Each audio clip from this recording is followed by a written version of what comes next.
We want to make sure that they're very aware that we want them to allocate funding for mental health in the city and in the county. It's an emergency, the mental health crisis at the minute, and we need them to put funding and to take actions and implement simple things such as a 24-hour crisis counsellor to be on call for the city. We want a permanent base for the suicide patrols. And also, probably most importantly, we want a mental health programme implemented into all the schools in Limerick on the basis that Limerick has the highest rate of self-harm in the country and one of the highest rates of suicide. Shona, you said you were looking to meet the Mayor. You sent a letter to the Mayor, didn't you? We did, yeah. An activist with us sent an open letter to the Mayor requesting. He has on numerous occasions said, and the CEO, Pat Daly, said at one of the last protests where we went into the council chamber, they gave a commitment that they would meet with us to hear our concerns. That hasn't happened up until now, and so at this stage, they're ignoring us, and we refuse not to be listened to. Like I said, there's an emergency in the city at the minute, and they need to start taking action on that. Is that right? We won't be leaving until the Mayor meets with us. Like I said, he gave a commitment a couple of times that he would meet with us.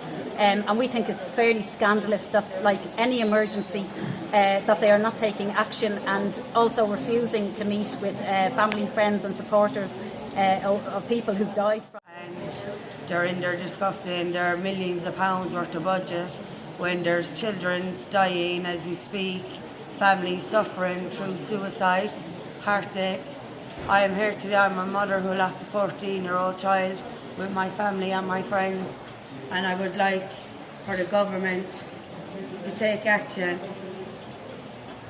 and give what we need to help our upcoming generation of youth that are in desperate need of mental health services.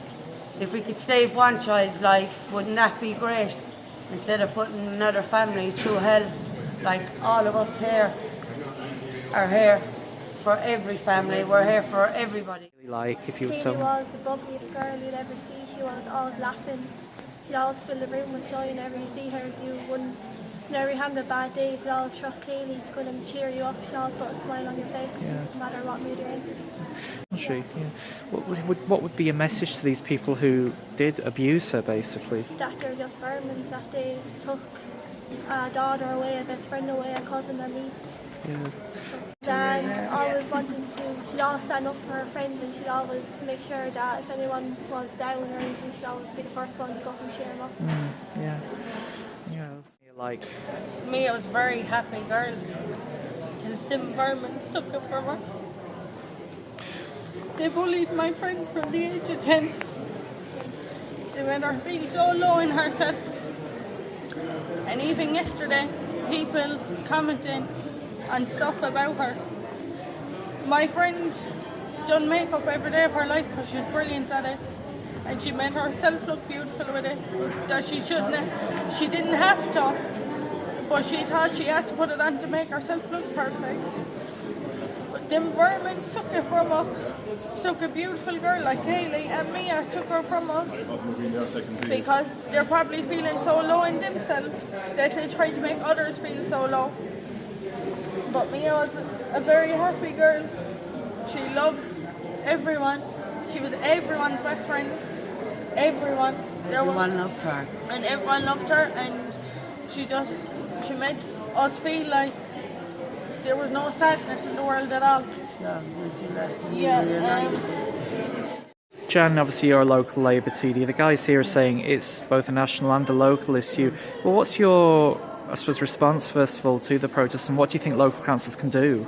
Yeah, well, I attended their protest a couple of weeks ago outside City Hall when they did a march up through O'Connell Street, and so I understand where they're coming from, because most people probably would think that this should be a matter for the HSE primarily, which it is. But what they're looking for is, as I understand it anyway, is somewhere where if people are in distress and if the various rescue groups, for example, are trying to help somebody who's in distress, who may be contemplating suicide, that there is somewhere where they can go, somewhere they can immediately go and talk to the people concerned. Because often if you can avert how, you know, what somebody is thinking and suicidal intentions at that particular time, then you can genuinely save a life. And it seems to me that that is what they feel the council can do, because the council obviously has buildings and property. So in that sense, certainly I have signed their petition and I support what they're doing. Yeah, well, I've asked if there is somewhere in the budget that because they're obviously having their budget meetings this week, if there's somewhere in the budget that they can find a way in which they can help this group, because I mean this is a group of people who have lost loved ones and who really need to be helped in whatever way they can be helped, whether it be the HSE, the council, the government, but the council can certainly play its part. Stand together as one, and this government and this council are in there doing what they're doing. They need to help us because we're going nowhere. We're going to stand and fight for our children. If we can save any other children, we're going to do it. That's my daughter there, my baby, that I lost through bullying. And I'm going to fight for her until I can't breathe no more. Something has to be done. How many more children are going to go into the river?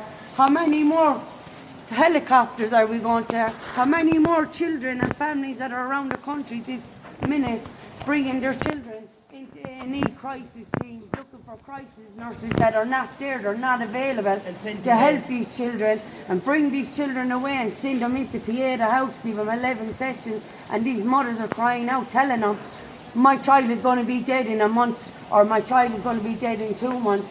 That child then don't get those services, that child hangs themselves or throw themselves into the river.